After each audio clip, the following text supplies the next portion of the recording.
Probably one of the most enduring themes, I would say, in all of human history are stories of migration. You know, they connect with our sense of place, our sense of rootedness, our sense of safety and well-being, tapping into our core sense of self.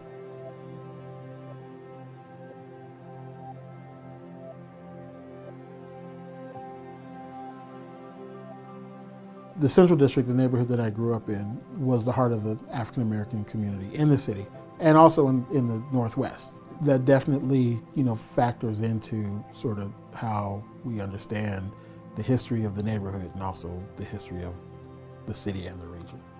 By the late 80s, early 90s, that's when people began to come into the neighborhood. The neighborhood really had to contend with people coming in, and trying to figure out whose house can they get and for how cheap. Right? And so there was a lot of pressure, even on people who didn't want to sell. Or in other cases, take advantage of older people who may not know better, right? And in some cases, swindle them out of their homes.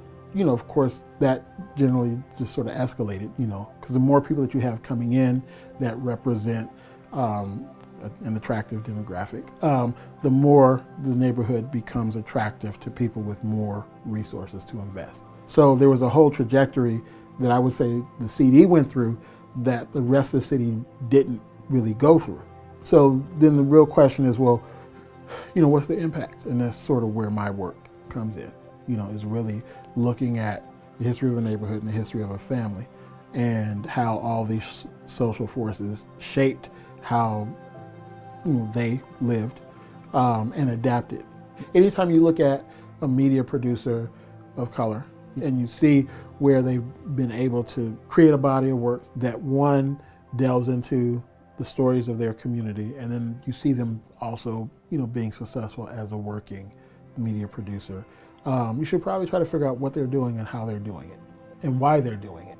Your why won't be the same as their why, but understanding their why can help you get some insight into what your why might be. I don't think if I was not clear about my purpose, I don't know that I would be able to weather the storms, the ups and downs. There are extreme ups and downs. I love that we're at a point where the history of the neighborhood is beginning to be valued and understood as something valuable to the health of the city. So I'm happy that I'm able to be a part of that. The fact that these stories are really sort of sinking into the collective consciousness is why I enjoy doing this work. It's why I like telling these specific stories.